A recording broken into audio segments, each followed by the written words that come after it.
వస్తుందో రాదో తర్వాత విషయం. గవర్నమెంట్ రిలీజ్ చేసేటువంటి నోటిఫికేషన్ బేస్ చేసుకుని ఉంటారు. ఇది ఏ రోజు కూడా ప్రభుత్వం అంటే వైసీపీ ప్రభుత్వం ఏ రోజు దాన్ని సమీక్షించుకోవడానికి సిద్ధపడలేదు.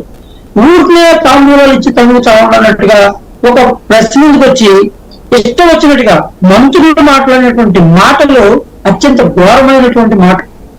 ఒక అనిల్ కుమార్ యాదవ్ గారు కానీ లేకపోతే ఒక నాని గారు కానీ ఇలా ఎవరైనా కానీ వాళ్ళు మాట్లాడేటప్పుడు కేవలం వాళ్ళు వైసీపీ నాయకులు వైసీపీ కార్యకర్తలని ప్రోత్సహించడానికి మాట్లాడలేరు కానీ ప్రజలు చూస్తున్నారు మన మాటలు అనేటువంటి విధానాన్ని వాళ్ళు ఏ రోజు కూడా మనసులో ఉంచుకోలేదు.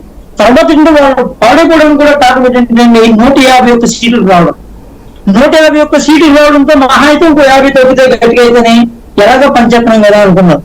తర్వాత ఈ పంపకంలో కూడా వాళ్ళు చెప్పినటువంటి లెక్కలు చాలా మంది మధ్యతరగతి మేధావుల్ని చాలా విచిత్రంగా అనిపించాయి.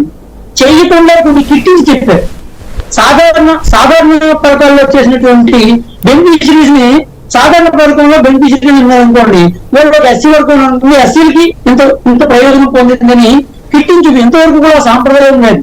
ఎస్సీ కార్పొరేషన్ ద్వారా చూపించింది ఎస్సీలకి ఏమి చూపించారు ఇంతవరకు. అలా ఎస్సీలకి బీసీలకి అందరికీ పెట్టారు.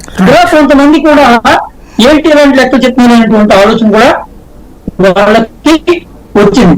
ఇలా ప్రతి వర్గంలోని ఉన్న అసంతృప్తిని సార్ రైట్ చెప్పండి కంక్లూడ్ చేయండి.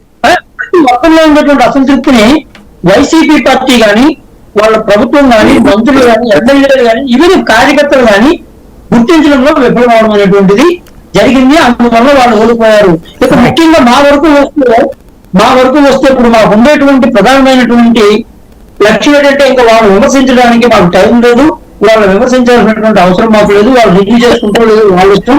ఇప్పుడు దాకా మేము వచ్చేటువంటి మేనిఫెస్టో కానీ ప్రజలు మేము ఇచ్చినటువంటి అనేక హామీలు కానీ ప్రజల్లో మేము గుర్తించినటువంటి సమస్యలను కానీ లేదా ఇంతవరకు వైసీపీలో ఏ లోపాలు ఉన్నాయో గుర్తించి మేము విమర్శించినటువంటి ఆ అంశాలను కానీ పరిగణనలోకి తీసుకుని వాటన్నిటిని కూడా మా ప్రభుత్వం చేత సరైన విధంగా ఇంప్లిమెంట్ చేయించి ప్రజల యొక్క మన్నన పొందడమే ప్రధాన బాధ్యతగా మేమందరం కూడా పనిచేయడం జరుగుతుంది. అంతేగాని ఈ రోజు ఇంకా వాళ్ళని విమర్శిస్తున్నటువంటి మేము చేయదలుచుకోలేదు. రైట్. పార్థసారథి గారు, ఇప్పుడు ఒకటి ఆంధ్రప్రదేశ్ రాజకీయం జాతీయ రాజకీయం బాగా ముడిపడింది. ఈ దఫా ఇవాళ చూస్తే ఎన్డీఏ భాగస్వామ్యంలో భారతీయ జనతా పార్టీ తర్వాత హైయెస్ట్ సీట్స్ తెలుగుదేశం పార్టీదే, క్రియాశీలమైనటువంటి పాత్ర. ఈ నేపథ్యంలో ఇప్పుడు ప్రత్యేక హోదా